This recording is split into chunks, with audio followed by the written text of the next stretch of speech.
Hi friends, Miki here with another singing tip of the week. Today is installment 3 in my Iconic Performers series. Last week I broke down Aretha Franklin's 2015 Kennedy Center Honors performance of Natural Woman. And today I wanted to bring it back to something a little bit more local and homegrown, just to demonstrate that you don't have to necessarily be a household name to give a truly iconic performance. Today, I'm going to look at Pamela Bell's National Anthem before Game 5 of the World Series in 2006 in St. Louis. If you'll recall, this is really the performance that launched Pamela Bell onto the world stage. Before this, she was just a girl next door who happened to win an Anthem Idol contest at her local supermarket chain, Schnucks. So let's launch right in. Ladies and gentlemen, here tonight to honor our country by singing the national anthem, please welcome Pamela Bell.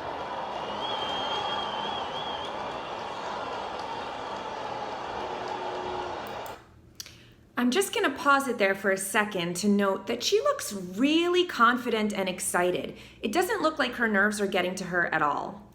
Although I do have to say, girl, that is not the top I would have worn. It's kind of this purple Emilio Pucci knockoff. It looks more Target than red carpet. I know that after this she hooked up with some really great stylists, so we'll give her a pass on this one.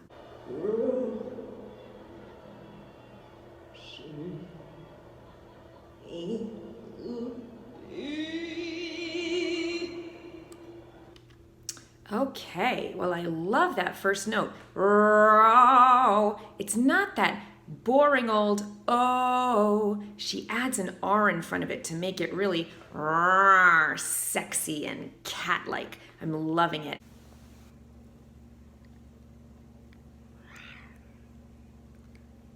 And then she leaves a lot of space around the next note and really lets it breathe. Say. And then she gets this and some very, very interesting choices there. Instead of saying, can you see, she actually knocks off all of those consonants and just sings the vowels. Not necessarily the choice I would have made, but it's bold. I like it. What I will say is I would have liked to see that sound be less swallowed and trapped and really just allow yourself to open your mouth and project those words, Pamela. I know you're going for that kind of Ethel Merman-y vibe, but let your inner merman out. Can you see? Let's continue.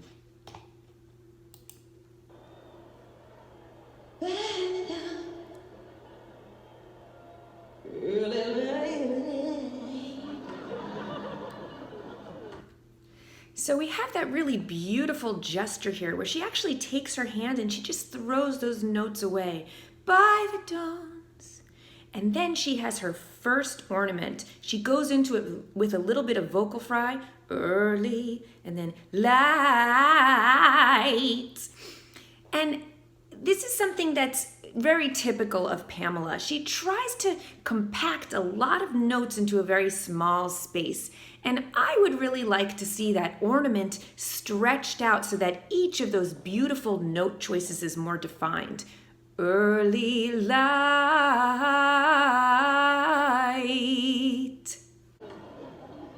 The what? Super.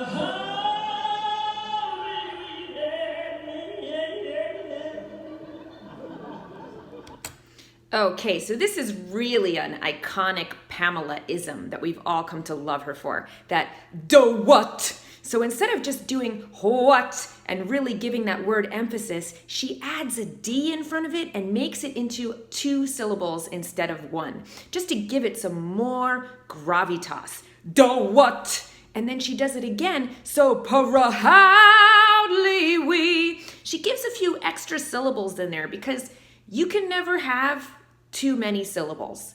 And then she gets that ornament, where she almost gets like a yodely kind of quality. And I can't do it because I was never trained in yodeling, but I do believe that her family has some Swiss origins, so she probably just has that in her genes to be able to do it. Whereas I would do something a little bit more simple. What so proudly we hail. But we can't all be superhuman like Pamela. Let's continue.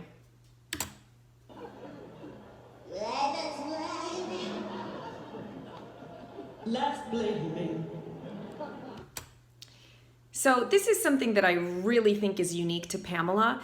Her way of really accessing different aspects of her personality. It's almost like her voice has split personalities. So she gets that Ethel Merman-y baby voice again at the twilights, and then less gleaming. She first of all makes that choice to say gleaming instead of gleaming, which is really something that's unique to her performance. And she almost uses like the voice of a Chad or a jock or something. It's like, oh, I'm hearing Ethel Merman. Oh, I'm hearing a jock. It's just really interesting and unique. The who's broad stripes and right. So here again, we get that D, da who's broad stripes. And then we get that return of that slinky kitty. And right, roars.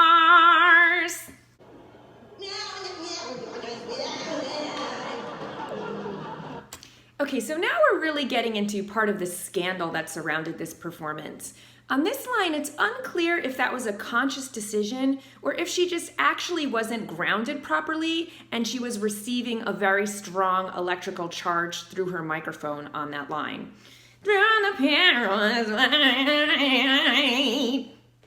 Either way, I think it's something that you won't see in anybody else's rendition. Oh, the ramrods! We watched! So if she was just practically electrocuted, she definitely recovered quickly. Here she gets that growl, "Oh, the ramrods we watched!" She's really giving her heart and soul on this line and showing how soulful she can be.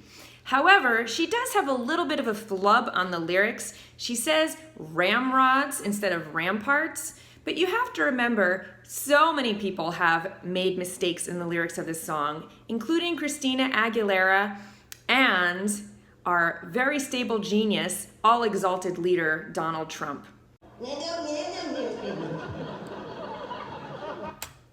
Another little mini electric shock there. And the rockets. Right there. The bombs bursting up in the air. So here we see Pamela demonstrating her range as a dramatical, theatrical actress and just giving a spoken word interpretation of this line. And I do believe that she was cast in some Lifetime movies directly after this performance, so this really worked as an audition tool for her.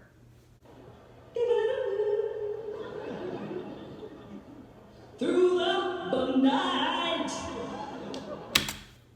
So we have that lovely, very Mariah Carey-esque little, gave a little poo, very light and breathy and beautiful.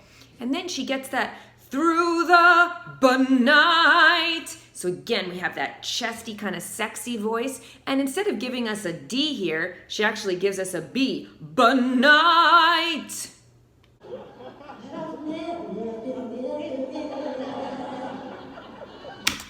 So again, she has that very R&B kind of ornament that's a little bit loose, and you see her go, that our flag was still there. And her tongue actually comes out of her mouth because she's just feeling that ornament so connected and emotionally. So, I probably would have made it a little bit more defined, but I think it's very effective this way. It certainly conveys her emotion.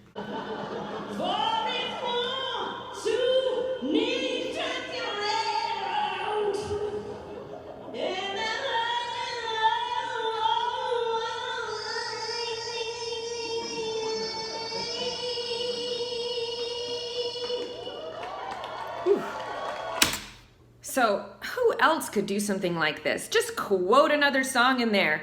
'Cause it's 1, 2, 3 strikes, you're out in the... And then she gets that incredible long sustained note.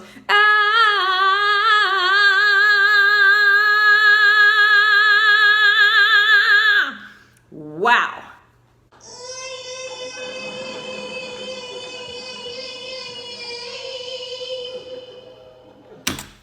And just when you think she can't get any better and more diva-ish, she takes it one note higher.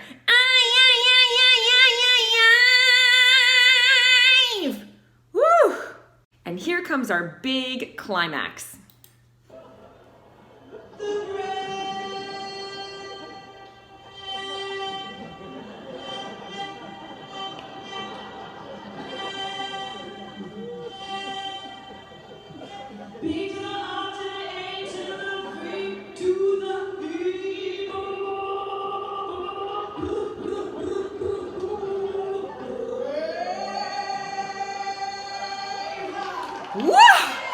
Wow, now that is my girl. I mean, come on. So first she has that strobing effect where she's bringing the microphone all over the place. So it almost sounds like she's like attached to a cannonball and she's just swinging by in and out of your hearing range and creating this Doppler effect. I don't know who else would consider using a unidirectional mic and not singing directly into it. That is just really, really pure Pamela and genius. And then she invokes that riding a motorcycle, because what could be more rock and roll than that? And she spells out brave, just in case you really don't understand what she's talking about and you need the spelling to know that the word is brave. B to the R to the A to the V to the E. And then she has that final note.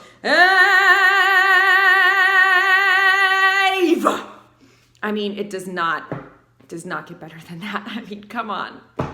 So that concludes this episode of Iconic Performance Breakdowns. I hope that you enjoyed it. If you did, please give this video a thumbs up, like and subscribe for more content. Meet me back here next week for another singing tip. And until then, happy singing. And Pamela, if you're watching this, I'm the head of your fan club. And if you ever need an opener on your tour, call me, girl.